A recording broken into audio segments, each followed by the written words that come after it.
સાંજનો સમય હતો અને શહેરના રસ્તાઓ પર એક થાકેલો હારેલો માણસ ચાલી રહ્યો હતો. ઉંમર માત્ર 34 વર્ષ, પણ ચહેરા પર જાણે વર્ષોનો બોજ હતો. તેની આંખોમાં નહોતી કોઈ આશા કે નહોતો કોઈ ઉત્સાહ.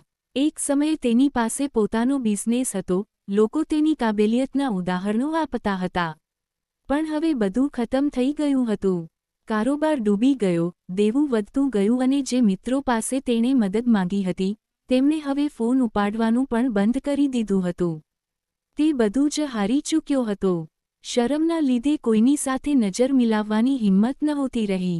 તે જ રાત્રે કંઈ પણ વિચાર્યા વગર તે શહેર છોડીને ચાલ્યો ગયો. થાકેલો, તૂટેલો અને ખુદથી નારાજ તે એક નવા શહેરમાં પહોંચ્યો. અજાણ્યા લોકો અને એક બગીચો, જ્યાં તે એક બેન્ચ પર બેસી ગયો. આકાશ ધૂંધળું હતું, હવા ઠંડી હતી અને તેની આંખોમાંથી આંસુ રોકાવાનું નામ નહોતા લેતા.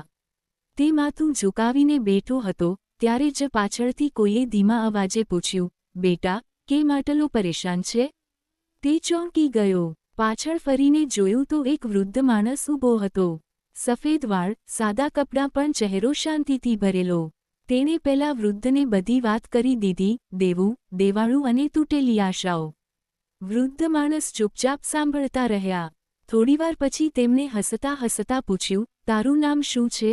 ડેવિડ, હું રિચર્ડ સ્મિથ છું. ડેવિડના હોઠ ખુલ્લા રહી ગયા. શું, રિચર્ડ સ્મિથ, પેલા અબજોપતિ? વૃદ્ધે માથું હલાવ્યું, હા, એ જ. પણ આજે હું અહીં એક ઇન્વેસ્ટર નહીં પણ ઇન્સાન બનીને આવ્યો છું. ડેવિડ હેરાન હતો. આ એ જ નામ હતું જેને દેશના મોટા નેતાઓ પણ સન્માનથી લેતા હતા. રિચર્ડ સ્મિથે ખિસ્સામાંથી એક પેન અને ચેકબુક કાઢી અને પૂછ્યું, બોલ, તારા પર કુલ કેટલું દેવું છે? ડેવિડે ધીમેથી કહ્યું, આશરે $5,00,000. રિચર્ડ સ્મિથે હસતા હસતા ચેક પર $10,00,000 લખ્યા અને તેને પકડાવી દીધા. આ લે, પણ એક વાત યાદ રાખજે, આનો ઉપયોગ કરતા પહેલા એક છેલ્લી કોશિશ પોતાની જાતે કરજે. જો તેમ છતાં અસફળ રહે, ત્યારે જ આ ચેક વટાવજે. ડેવિડે કાગળને જોતો રહ્યો, જાણે કોઈએ તેના જીવનમાં નવો પ્રકાશ ભરી દીધો હોય. રિચાર્ડે કહ્યું, મને પૈસા પાછા આપવાની કોઈ જરૂર નથી. હું અહીં આ જ પાર્કમાં રોજ સાંજે આવું છું. જો મળવું હોય તો અહીં મળી જજે. ડેવિડે કૃતજ્ઞતા સાથે કહ્યું, તમે મને ફરીથી જીવવાનું કારણ આપ્યું છે. ડેવિડે તે ચેક ખિસ્સામાં મૂક્યો અને બીજા દિવસે પોતાના શહેર પાછો ફર્યો. રસ્તામાં તે વિચારતો રહ્યો, શું હું ખરેખર ફરીથી શરૂઆત કરી શકું છું? જ્યારે પણ તે હિંમત હારતો, તે પોતાની જાતને કહેતો કે મારી પાસે છેલ્લો સહારો પેલો ચેક છે.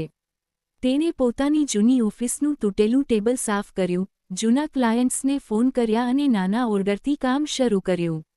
જ્યારે પણ મુશ્કેલી આવતી, તે કોટના ખિસ્સામાં હાથ નાખતો અને અનુભવતો કે પેલા કાગળમાં તેની આશા બંધાયેલી છે. ધીરે ધીરે તેનો આત્મવિશ્વાસ પાછો આવવા લાગ્યો. જે કંપનીઓએ ક્યારેક તેની મજાક ઉડાવી હતી, હવે તે જ લોકો તેની સાથે બિઝનેસ કરવા આવવા લાગ્યા. 5 વર્ષ વીતી ગયા અને ડેવિડ હવે શહેરનો સફળ બિઝનેસમેન બની ચૂક્યો હતો.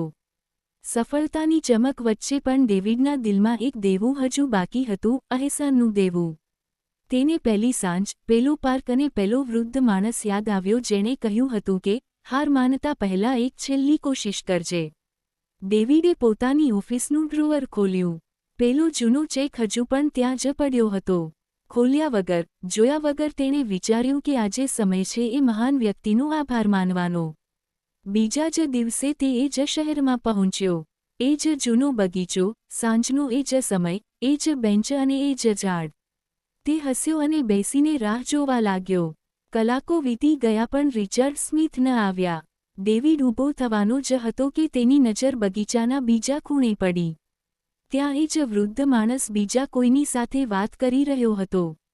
એ જ ચહેરો, એ જ સ્મિથ. ડેવિડના ડગલા આપોઆપ તે તરફ વળ્યા. તે પાસે જઈને છુપાઈ ગયો અને ધ્યાનથી જોવા લાગ્યો.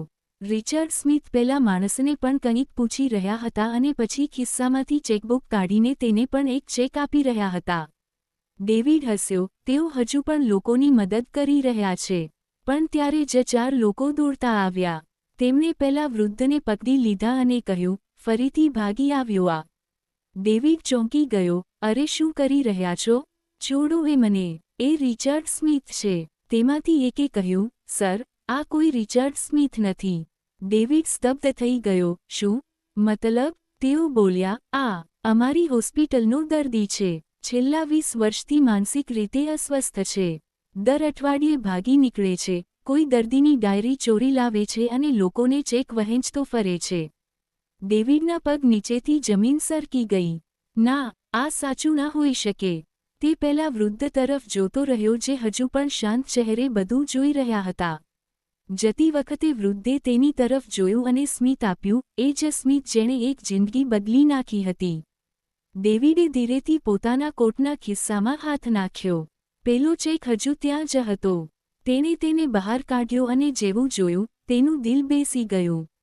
તે કોઈ ચેક નહોતો, તે હોસ્પિટલના દર્દીઓની યાદી હતી જેમાં એક નામ હતું, રિચર્ડ સ્મિથ સ્કિઝોફ્રેનિયા. ડેવિડ થોડી ક્ષણો સુધી એ કાગળને જોતો રહ્યો. પછી તેની આંખોમાંથી આંસુ નીકળી પડ્યા. તે હસ્યો પણ ખરો અને રડ્યો પણ ખરો. તો શું તે ખરેખર એક પાગલ માણસ હતો? પણ પછી તેણે પોતાની જાતને કહ્યું, ના, તે પાગલ નહોતો. તે મારા જીવનનો દેવદૂત, ફરિશ્તો હતો.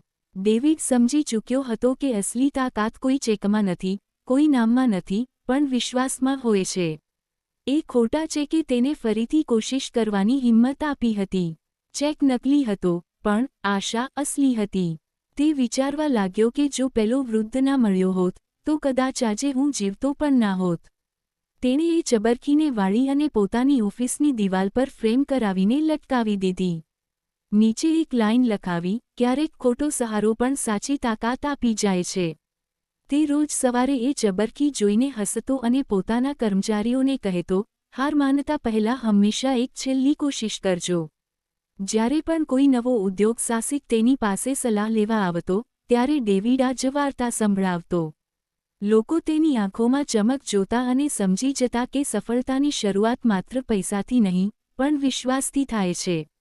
જિંદગી ત્યારે બદલાય છે જ્યારે તમે તમારી જાતને તક આપવાનું છોડતા નથી.